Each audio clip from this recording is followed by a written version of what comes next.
Welcome to Tea Smack, home of the Tea Smack. May I take your order?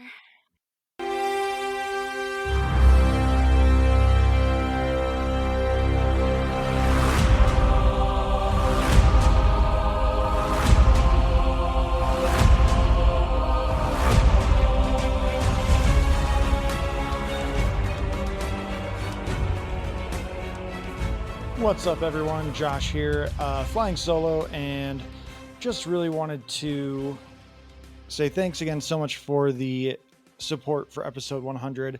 And I have a little special bonus review episode because I just got out of seeing Disney Pixar's new animated feature, Elemental, and I really just wanted to talk about it because I think this may be one of, if not the most underappreciated movies of the year. I think aside from the setting or the premise of the world that Pixar and the animated team there created for this movie, this is a really good movie. I'll get into it here. So like spoilers ahead for Disney Pixar's Elemental, but uh a little bit of backstory. I went and saw this with my two oldest kids and their cousin. I promised my oldest that if they hit a an extended reading goal for school, that I would take them to a movie of their choice. And by the time we had time to go see a movie, they wanted to go see Elemental, and I was like, "Are you sure this doesn't look like a movie that any of us are really gonna like get anything out of?" But if that's what you want to do, are you absolutely sure? We'll take you to go see The Little Mermaid again. Well, Mario is still in our theaters for some reason, even though we have it on Blu-ray. Like if you want to see Mario on the big screen, we can do that. No, I want to see Elemental. Okay, we will go see Elemental. From the very beginning, I was hooked. I love the aesthetic of the design choice and the universe choice. It the the the idea of this is kind of like, what if Inside Out and Cars had a weird baby? And for the most part, I think it works. It's the themes surround being a second generation or a first generation immigrant child, um, finding a relationship from someone outside of your family's preferred culture, and it's a journey of self discovery. So there's a lot going on here, and I think they do a really great job with it. It just the biggest problem that I think is going on with this movie is that I don't think it was advertised well, and I don't think enough people in the group of people who are willing to go see an animated feature and understand that animation is a medium and not a genre. Even Disney doesn't understand that. They have Elemental listed as genre animated, which means absolutely nothing. That doesn't tell you anything about the film. And it undermines the idea that animation is a storytelling medium. It's not just like, oh, this is cartoons, it's for kids. You can use it to tell impactful stories in a different way, and that's what Elemental does. It it works so well, and they do a great job with the color palette, with the animation style, with the sorry if you hear jingles and meowing. My cats are out and active, which they usually aren't when I record. Yeah, I know, Quinn. It's okay. The color palettes just totally blew me away. The aesthetic, it all just works so well. And like I complimented the draw lines that you can see in like Miguel O'Hara in Spider-Man Across the Spider-Verse, and you also see that a little bit in The Spot. And in this, you kind of get that as well with Ember, who is our main character. She's the fire girl, played by Leah Lewis. You kind of get that outline of the flame, and it just it's so gorgeous. And you also have Wade Ripple, who's played by I'm going to butcher this name, Mahmoud Athey, plays the water guy Wade, and then Ember's parents are Bernie and Cinder, played by Ronnie Del Carmen and Sheila Ami, respectively. And it just I cannot praise this movie enough. I do wish I had someone to bounce off of, like Justin, or I wish my daughter was a little bit older to sort of like what Justin does with his daughter Brooklyn on the Movie Wire. there's themes that everyone can relate to. There's a Romeo and Juliet kind of story that everyone loves, but it's done with a sincerity that just really resonated with me. Like, it's simplistic, but it's impactful. And the end of the movie, it's a little bit of an action scene, but it maybe takes up 5 minutes of the movie's runtime. It's not the action sequence is not the centerpiece. It's it's an event that causes everyone to really reassess their priorities and their values. I do think there's a little bit of an undermining in the ending, but it doesn't hurt the final product of the movie. The only thing that I've mentioned a couple times now that hurts this movie is that it's the same thing with cars, where is oil their blood? How are they? So they mine oil for from the earth to make their blood. Like, what is gas? Gas is water to them, but there's water. There's all these weird elements of like they try to be kitschy with the idea that, oh, they're cars, so they need car things. But then you have to think about how does the car world manufacture oil? How do these correlate to real life?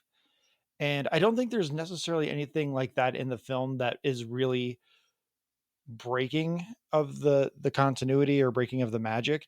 The only thing I think that really broke my immersion into this story is little inconsistencies. So like Ember can hold pieces of paper for extended periods of time if she wants to, but then the minute she doesn't want to, she can like make it a little hotter, go to Fahrenheit 451, and just ignite the paper.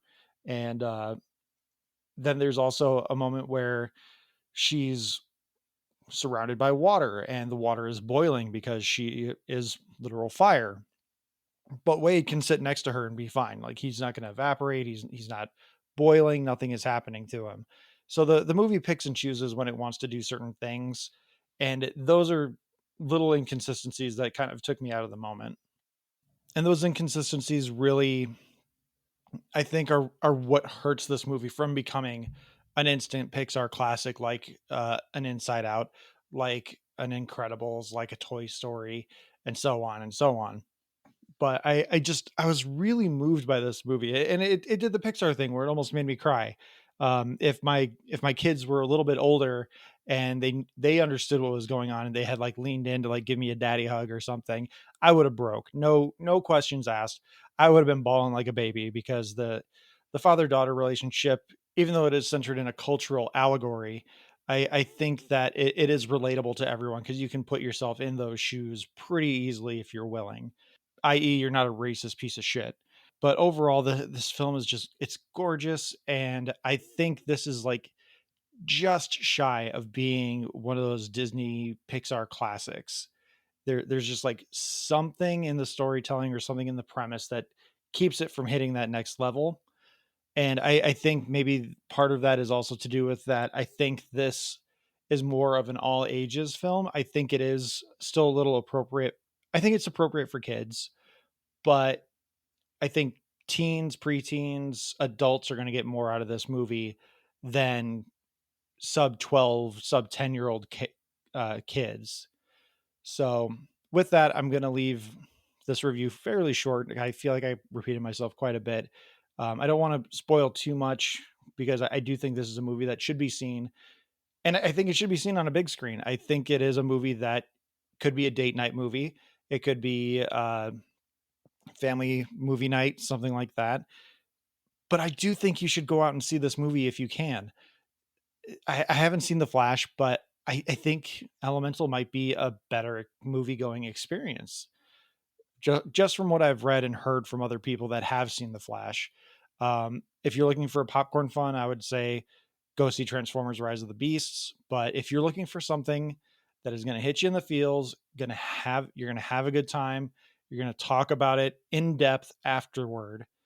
I think Elemental is that movie until we get to like maybe Barbie or Mission Impossible. It just there's something to this movie that unless there's another animated feature out there, like I haven't seen Suzume yet.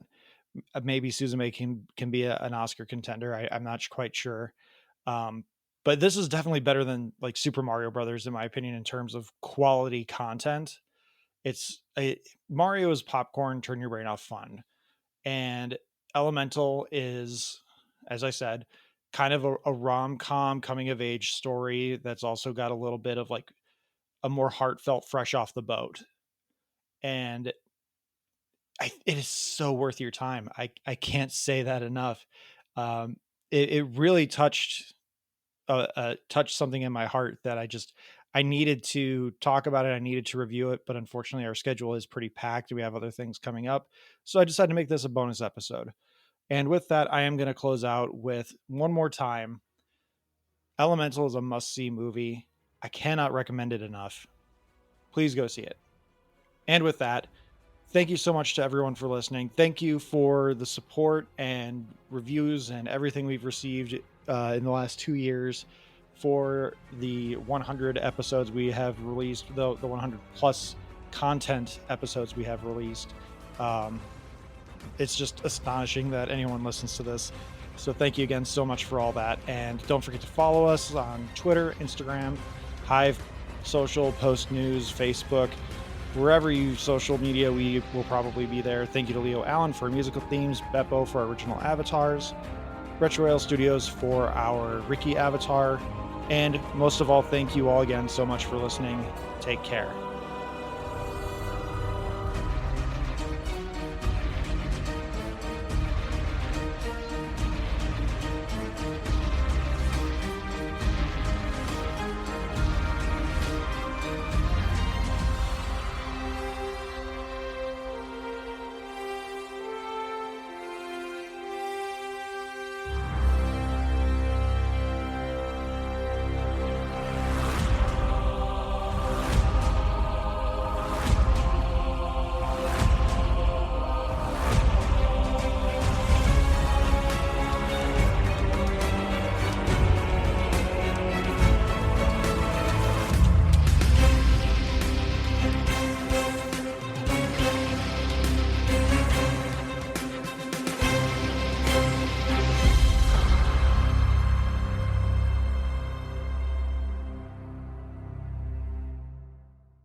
Who loves T Smack?